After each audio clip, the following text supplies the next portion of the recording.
Remember jumping off the bridge on the west side. What a time to be alive. 빌런입니다. 이번에 리뷰할 브랜드는 오리엔트, 모델은 밤비노입니다. 대중적인 시계 브랜드는 한 번쯤은 만나봤습니다. 다수의 시계 리뷰를 해오면서도 이 원칙 하나만큼은 깬 적이 없었는데요. 이 시계 사도 되나요? 이 시계 가성비 좋나요? 이 시계 어떻게 생각하세요?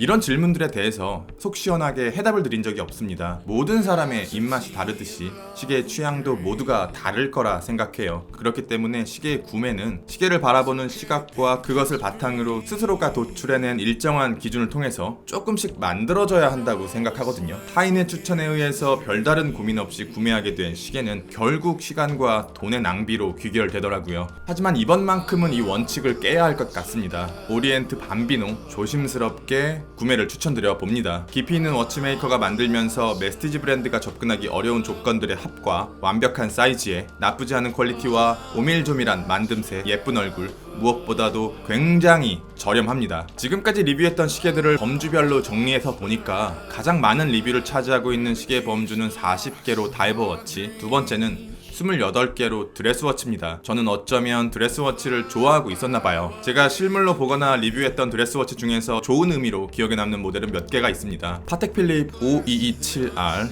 아직까지 이 시계보다 비싸 보이는 시계를 만난 적이 없습니다. 사람의 급이 달라 보이게 만드는 그런 시계였어요. 랑의 1815 허니골드.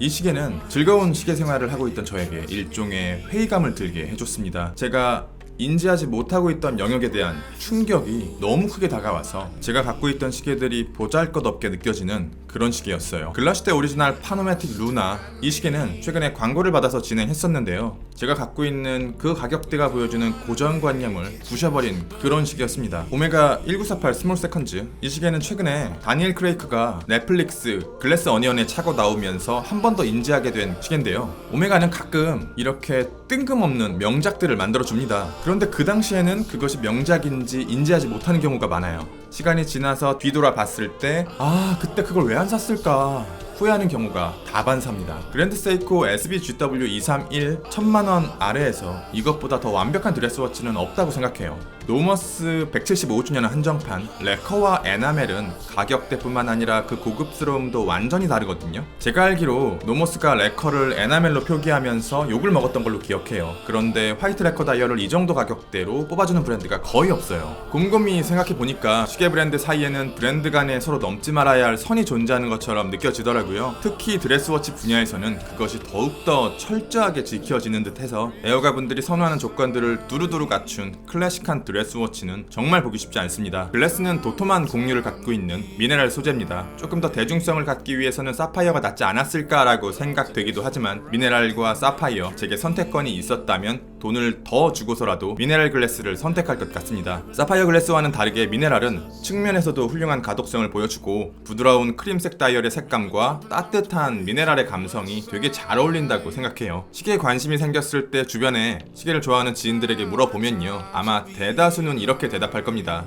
시계는 시계 브랜드에서 사세요. 이 말을 가장 잘 증명해 보이는 모델이 아닐까 해요. 오리엔트는 비싼 시계 브랜드가 아닙니다. 가격대별로 줄을 세워 본다면 메이저 브랜드 중에서 가장 저렴한 브랜드에 속하고 이 시계 역시 매우 저렴합니다. 하지만 오리엔트라는 시계 브랜드가 쌓아온 역사와 시계를 바라보는 꽤 괜찮은 마인드, 그리고 그것을 받쳐주는 기초 체력과 실력이 저렴한 가격 안에서도 훌륭한 결과물이 나올 수 있게 만들어줍니다. 크림색 다이얼은 시계 브랜드 사이의 일종의 금기입니다. 특히 럭셔리나 하이엔드 브랜드의 경우 크림색 다이얼은 아주 특수한 경우가 아니라면 일반적인 모델로 내주지 않아요. 이 크림색 다이얼은 굉장히 부드럽습니다. 분명 매트한 다이얼인 것처럼 보이지만 너무나도 곱게 갈린 질감 덕분에 약간의 글로시함이 더해진 것처럼 느껴집니다. 매트함과 글로시함의 비율이 굉장히 깔끔해요. 거기다 다이얼이 평평하지 않고 볼록하게 입체적인 곡류를 갖고 있어서 개인적으로 너무나 마음에 듭니다. 어이없게도 12시 부분의 엠블럼은 양각으로,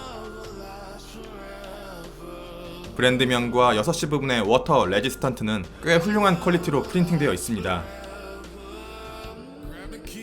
폰트 퀄리티 어떤가요? 심플해 보이지만 5개의 면으로 조각나 있어서 보석처럼 빛나는 시간 인덱스는 생각보다 괜찮게 마감되어 있고,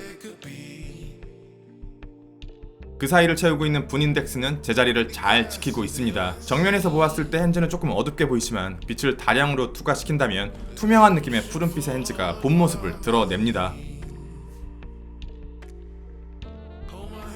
볼록한 다이얼과 도명의 글래스 그리고 얇은 두께 덕분에 르호 부분은 별다른 기교 없이 비어있지만 시계의 밸런스에 아무런 영향을 끼치지 못합니다. 38mm의 완벽한 사이즈, 12.5mm로 드레스워치 치고는 비교적 두꺼운 두께, 44mm로 짧은 러그 투 러그, 20mm로 훌륭한 러그, 3바, 30m 생활 방수. 개인적으로 동일한 밸런스로 36mm대로 출시된다면 그것도 구입할 것 같아요. 하지만 38mm 역시 모든 애호가들이 선호하는 사이즈입니다. 많은 메스티지 브랜드들이 만들어주지 않는 사이즈이기도 하고요. 정면에서 보면 평범한 디자인의 케이스입니다. 보이는 곳은 전부 폴리싱 처리되어 있고 와 미친 마감이다 이렇게 말할 정도는 아니지만 이것의 가격을 한번 떠올려보고 다시 한번 시계를 보게 되면 감사합니다 라는 말이 절로 튀어나옵니다. 시계의 두께는 12.5mm로 드레스워치 치고 되게 두꺼운 편이지만 두께의 5분의 1을 차지하는 도명의 글래스, 5분의 1을 차지하는 베젤 덕분에 손목 위에서의 두께감은 여느 드레스워치처럼 느껴지네요. 브러싱 처리된 미드케이스 양옆으로 두께감을 분산시켜주는 두 개의 라인을 추가해놨어요. 미드케이스 윗부분에 오목하게 들어간 부분과 미드케이스 아래 부분에 폴리싱된 교차 마감 덕분에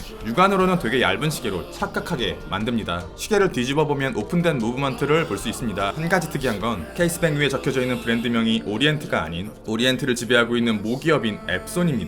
조금 뜬금없어 보이지 않나요? 글래스로 오픈된 무브먼트는 조금 아쉽습니다. 왜 그랬을까요? 이 무브먼트가 볼만한 가치가 있다고 판단한 걸까요? 솔리드백으로 막아주면서 조금 더 저렴하게 만들어주는 건 어땠을까요? 무브먼트를 보는 순간 플러스 25초에서 마이너스 15초의 1호차가 수긍되기 시작합니다. 일본 쪽의 시계 브랜드들이 이상할 정도로 오차에 무심해요. 하지만 애호가들은 이 정도의 오차를 받아줄 정도로 관대하지 않죠. 무브먼트는 아무런 마감이 들어가 있지 않고 공장에서 막 찍어낸 부품들을 그대로 조립만 해놓은 듯 합니다. 다른 부분들을 확대해서 보아도 되게 투박하고 거친 건 똑같습니다.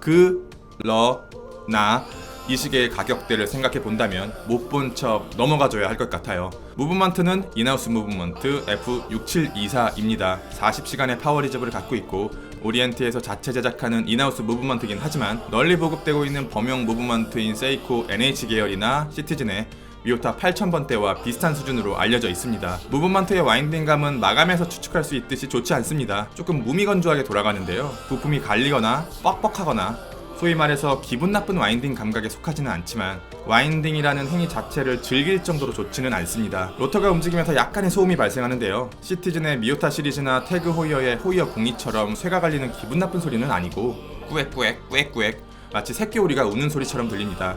소리가 너무 작아서 녹음은 불가능했어요. 가장 기본적인 검정색 가죽 스트랩이 체결되어 있는데 제가 좋아하는 앱송 스트랩으로 교체해서 사용하고 있습니다. 주황색 에르메스 스트랩을 체결하면 더 좋을 것 같아서 추가로 주문해 놓은 상태입니다. 이것도 괜찮게 어울리지 않나요? 오리엔트가 정말 큰 실수를 했다고 생각합니다. 아무리 생각해도 이것보다도 더 매력있는 디자인과 조합이 또 나올 거라고 생각하긴 어렵습니다. 리뷰는 여기까지. 빌런이었습니다. 감사합니다.